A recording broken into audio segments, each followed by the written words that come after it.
students of class 10, welcome to the second part of chapter 18 sources of energy or energy forms and sources, science subject.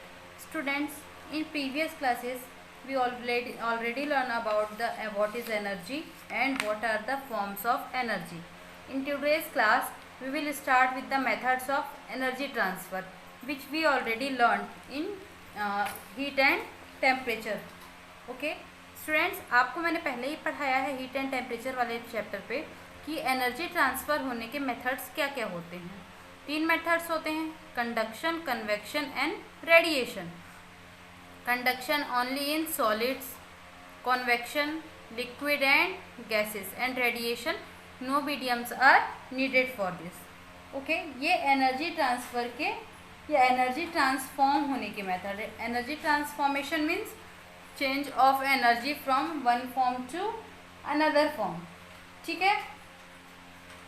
Okay, जैसे आप देख सकते हैं कि एक स्ट्रॉन्ग विंड स्टॉर्म हो तो वो किससे क्या हो जाते हैं, पेड़ गिर जाते हैं. ठीक है. वाटर जो है वो सेल बोट को आगे पुश करता है और हैवी स्टोन जो है वो क्या करते हैं, ऊपर से गिर जाते हैं और जो रास्ता है उसको डैमेज कर देते हैं. ये सब क्या हो रहा है, ये अपनी एनर्जी किसी दूसरे फॉर्म में ट्रांसफॉर्म कर रहे हैं. ठीक है. उसके बाद एक एग्जांपल देती हूँ. जस्ट लाइक पोटेंशियल एनर्जी को काइनेटिक एनर्जी में यदि कन्वर्ट कर रहे हैं, transformation of potential energy to the kinetic energy, that is water falling from tank, higher level से गिर रहा है पानी. Then kinetic energy to thermal energy, that is palms get warm on rubbing. ठीक है, हथेलियाँ गर्म हो जाती है ना. Then kinetic energy to potential energy, compressing the spring. Kinetic energy से electric energy, production of electricity using electric generator. Chemical energy to light energy, switching the torch. Kinetic energy to sound, light and thermal energy. Example आप इसको ले सकते हैं, knife fitting a stone. आरा mill जानते हैं आप, लकड़ी वगैरह कटती है जहाँ, वहाँ इसका एग्जाम्पल देखने को मिल सकता है. Then energy to electric energy to thermal energy, that is iron getting warm. गर्म हो जाता है ना आपका प्रेस. ठीक है. तो ये जो हम डेली लाइफ में एग्जाम्पल्स यूज़ करते हैं स्टूडेंट, ये एनर्जी ट्रांसफॉर्मेशन के ही हैं कि कैसे एक एनर्जी एक फॉर्म से दूसरे फॉर्म में ट्रांसफॉर्म हो रही है. ठीक है. नाउ अब सोर्सेस ऑफ एनर्जी क्या क्या हो सकते हैं. तो students, renewable resources, aquatic energy, nuclear power and natural gases. Renewable energy that means जो एनर्जी कभी ख़त्म ना हो, जिसको हम अगेन एंड अगेन बार बार यूज़ कर सके, that is known as the renewable energy resources. After that aquatic energy. Aquatic energy means बहते हुए पानी की एनर्जी. ठीक है. जैसे लाइक थर्मल पावर प्लांट वगैरह पे यूज़ करते हैं. न्यूक्लियर पावर, न्यूक्लियर बॉम्ब वगैरह बनते हैं ना. ठीक है. And natural gases. ठीक है. Natural gases just like March gas वगैरह. ओके. ठीक है. Next one is convection source of energy, conventional sources of energy. First है उसमें फॉसिल फ्यूल. ठीक है. फॉसिल फ्यूल क्या है? Coal, petroleum, LPG, kerosene, diesel, that are the fuels. Students, आपने क्लास 9th में चैप्टर पढ़ा था coal and petroleum. Coal petroleum में पेट्रोकेमिकल्स, उसमें आपने डिस्टिलेशन देखा था किसका, पेट्रोलियम से. तो उससे जितने भी मटेरियल बन रहे हैं वो क्या हैं, डायरेक्ट या इनडायरेक्ट फॉसिल फ्यूल्स. ठीक है. These are also used as the primary source of generating electricity. Large amount of fossil fuel are burned every day in power station to heat up the water to produce steam. आपको मालूम है कोयले वगैरह का use होता है. Further run the turbine to generate electricity. These appliances are called thermal appliances because application generate energy by combustion of fuel. ठीक है. आया समझ में? फ्यूल जल रहा है तो उससे एनर्जी जनरेट होती है.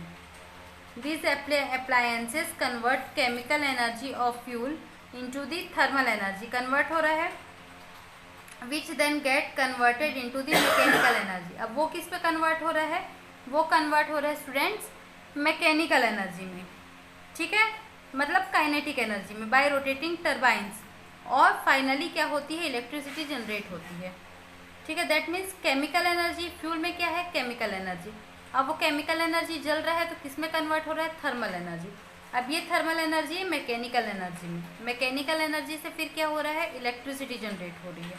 तो ये सब क्या हुआ, अमाउंट ऑफ एनर्जी, ये क्या हो रहा है, यूजलेस फॉर्म में बहुत सारे मतलब जो एनर्जी है वो कन्वर्ट हो रही है, ठीक है। Power plants that run the fossil fuel usually have efficiency of 40%, मतलब 100% एनर्जी है तो उसका वो 40% तो पावर प्लांट यूज़ कर रहा है, और 60% एनर्जी को वो क्या कर दे रहा है, वेस्ट कर रहा है, ठीक है। तो ये क्या है, डिसएडवांटेज है फॉसिल फ्यूल चलाने के। Then oxides of carbon, nitrogen, sulphur, ये एटमॉस्फेयर में रिलीज होते हैं तो क्या करते हैं, एसिड रेन वगैरह कॉज करते हैं, पॉल्यूट करते हैं सारी चीज़ों को। तो ये सारे जो क्या है उनके डिसएडवांटेजेस, ठीक है। Then next is hydro electric power plants. Other conventional source of energy is kinetic energy of flowing water, ठीक है। दैट मीन्स काइनेटिक एनर्जी है उसको पहले पोटेंशियल एनर्जी में कन्वर्ट करो, फिर पोटेंशियल एनर्जी मतलब डैम बनाओ, डैम के ऊपर में पानी स्टोर करो, और उसके बाद फिर रनिंग वाटर से लेके इलेक्ट्रिसिटी जनरेट करो। The water falls on the turbine which spins and activate and electric generator to produce electricity. जब पानी बहुत तेज़ी से उस टर्बाइन पे गिरेगा तो क्या होगा, वो टर्बाइन घूमेगी और टर्बाइन के घूमने से इलेक्ट्रिसिटी क्या होगी, प्रोड्यूस होगी, ठीक है। In order to produce ideal electricity, high rise dams are constructed on the river to obstruct the flow of water. आपको पता ही है कि बड़े बड़े डैम्स बनाए जाते हैं, ठीक है, जहाँ वाटर को क्या करते हैं, रिजर्वॉयर्स के फॉर्म में यूज़ करते हैं।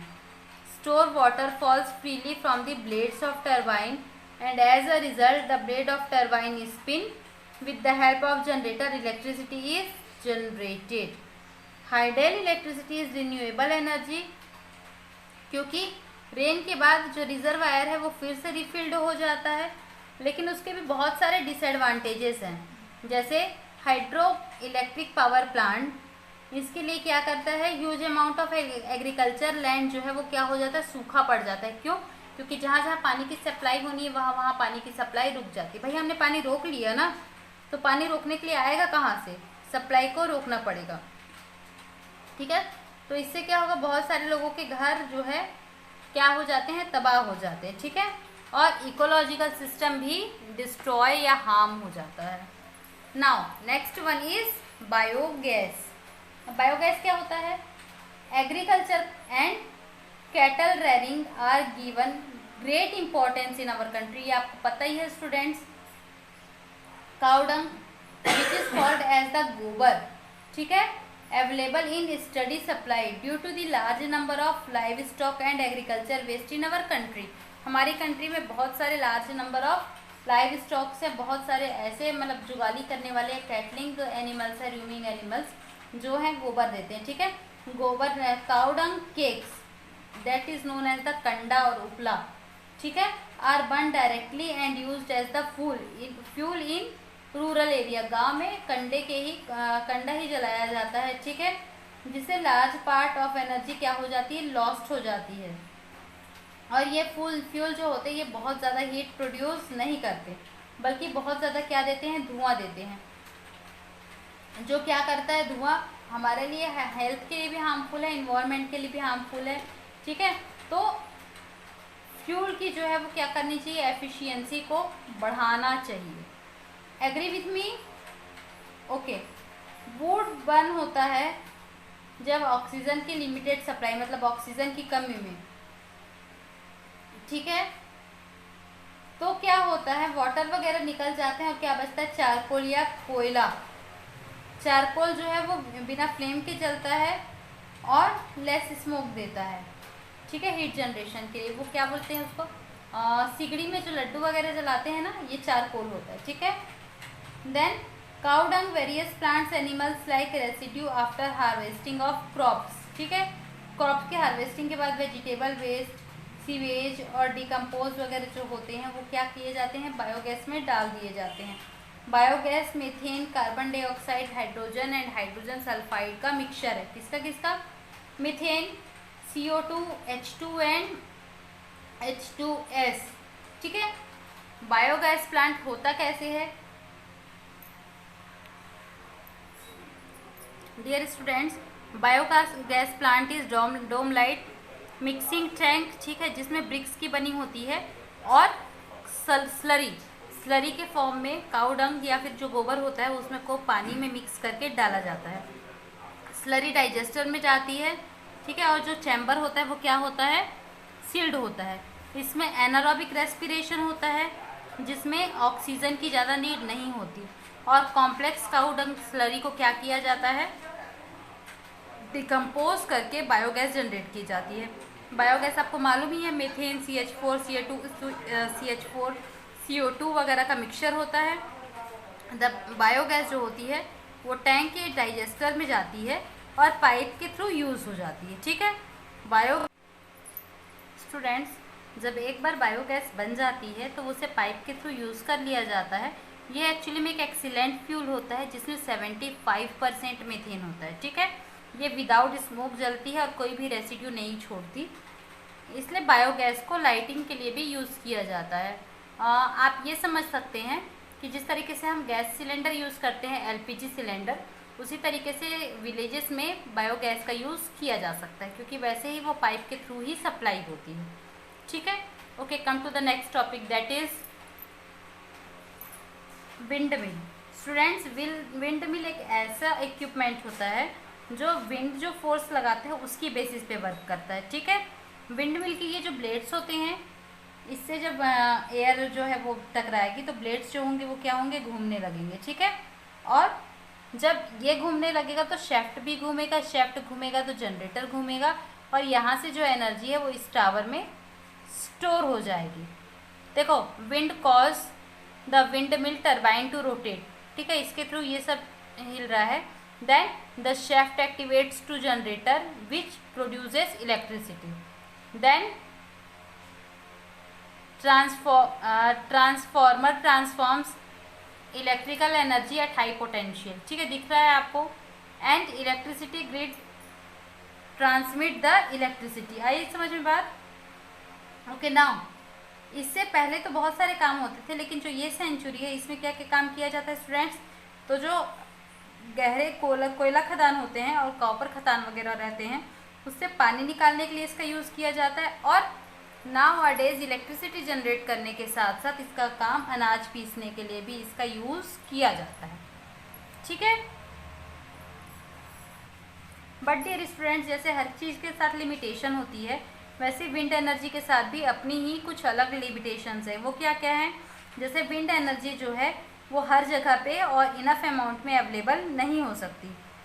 देन यदि विंड या हवा जो है वो पर्याप्त मात्रा में ना हो, इनफ अमाउंट में, तो ये काम नहीं करता। ठीक है। बट बहुत सारे एडवांटेजेस हैं, जैसे रिन्यूएबल है, ऑल प्लेसेस पे अवेलेबल रहता है, मैकेनिकल वर्क होता है, इसलिए यहाँ पर पॉल्यूशन ये नहीं फैलाता, और इजीली जो विंड एनर्जी है उसको आप मैकेनिकल एनर्जी में कन्वर्ट कर सकते हैं। ठीक है।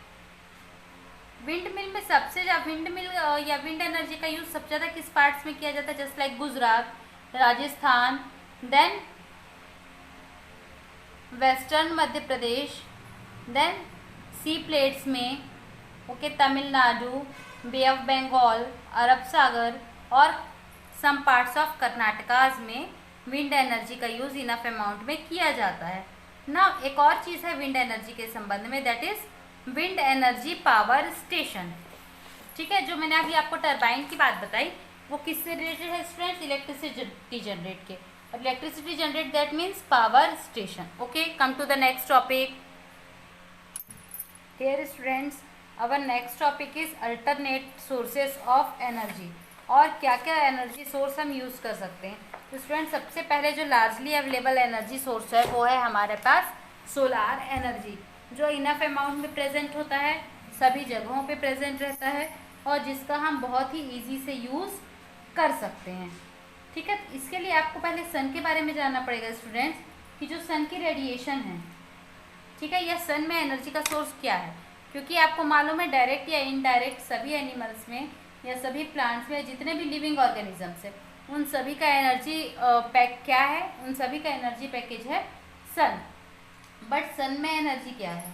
तो स्टूडेंट्स जब अभी मैं आपको इसी चैप्टर में न्यूक्लियर एनर्जी के बारे में बताऊंगी तो आपको ये समझ में आएगा कि जो न्यूक्लियर रिएक्शंस होती हैं उसमें से बहुत हाई अमाउंट में एनर्जी प्रोड्यूस होती है।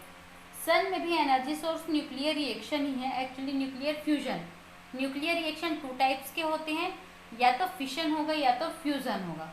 दैट मीन्स या तो एक जो न्यूक्लियस है वो 2 पार्ट्स में बटेगा या 2 न्यूक्लियस मिलके क्या होंगे, एक हो जाएंगे। ठीक है, तो सन में क्या होता है, सन में फ्यूज़न होता है। 2 हाइड्रोजन के जो न्यूक्लियस हैं वो आपस में मिलके हीलियम बनाते हैं और इस अमाउंट में बहुत ज़्यादा एनर्जी जो है वो क्या होती है, फ्री होती है। स्टूडेंट्स ये जो सनलाइट हमारे पास आती है वो मेन 3 पार्ट्स में डिवाइड रहती है। क्या क्या? विजिबल लाइट, इंफ्रारेड राइज और अल्ट्रावायलेट लाइट। ठीक है, विजिबल, IR और UV रेज। अब ये विजिबल क्या होगा, आपने रेनबो देखा है, that is the main cause of visible light. ठीक है, 7 कलर्स में डिवाइडेड होती है और हम इन कलर्स को क्या करते हैं, देख सकते हैं, इसलिए इन्हें हम विजिबल लाइट कहते हैं। ठीक है, ये सारे कलर्स जब एक साथ फिक्स रेशियो में मिले हो तो ये क्या बना लेते हैं, वाइट कलर। IR रेस, अब IR रेस कहाँ पर होगी, देखो जो आपका रेनबो दिखता है उसमें आपको एक तरफ रेड दिखता है और एक तरफ क्या दिखता है, वॉयलेट कलर। ठीक है, तो रेड का जो ऊपरी पार्ट होता है वहां पर की जो लाइट होती है वो क्या होती है, IR रेस। ये क्या करता है, ये किसी भी ऑब्जेक्ट को बहुत ज़्यादा हीट कर देता है और इससे निकलने वाली रेस क्या कहता है, इंफ्रारेड रेस कहता है। ठीक है, and UV rays violet colour के नीचे। ठीक है, ये भी इनविजिबल होती है बट रेडिएशन इनमें बहुत ज़्यादा होता है।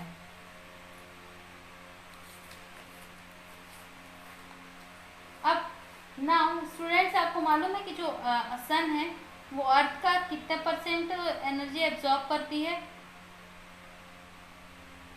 केवल 5%। ठीक है, कि नाउ फोटोसिंथेसिस जो है वो प्लांट्स के थ्रू सनलाइट को यूज करने की प्रोसेस है। एंड अब हम लोग देखते हैं यूज कि कहाँ कहाँ सोलार एनर्जी का यूज होता है।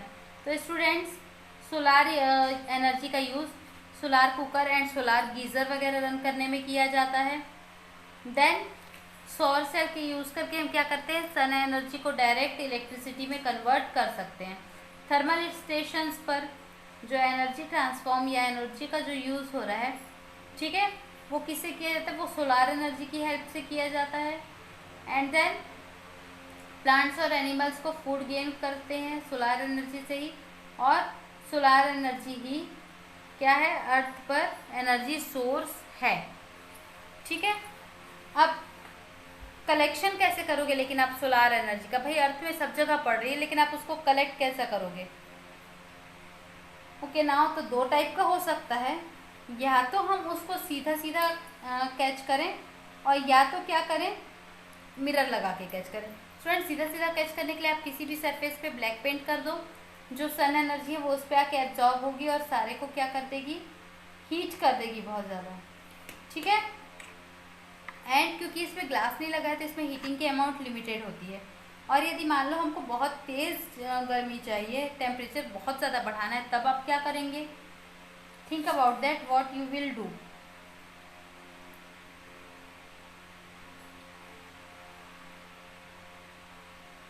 स्टूडेंट्स आपने लेंस यूज़ किया है कभी छोटे में, लेंस को सन की तरफ फोकस करके कागज़ वगैरह जलाया, ठीक है, कुछ याद आ रहा है ना। हाँ, तो ये इसी प्रिंसिपल पे काम करता है। ठीक है स्टूडेंट्स, अब इस चैप्टर में हम सोलार एनर्जी, सोलार कुकर या सोलार जो हीटिंग डिवाइस है उसके बारे में, देन सोलर सेल, सी से form energy, geothermal energy, nuclear energy, ये सारे टॉपिक्स के बारे में हम अपने नेक्स्ट वीडियो पे बात करेंगे and then this chapter will be finish. Okay, that's it and thank you for listening. If you found any queries about any of the subject or any of the video, ठीक है। यदि science के बारे में किसी भी video में या कुछ भी डाउट होगा तो you can contact me again, okay. I will always be there for you. That's it and thank you. Next time we will continue the video with next chapter, okay? Thank you.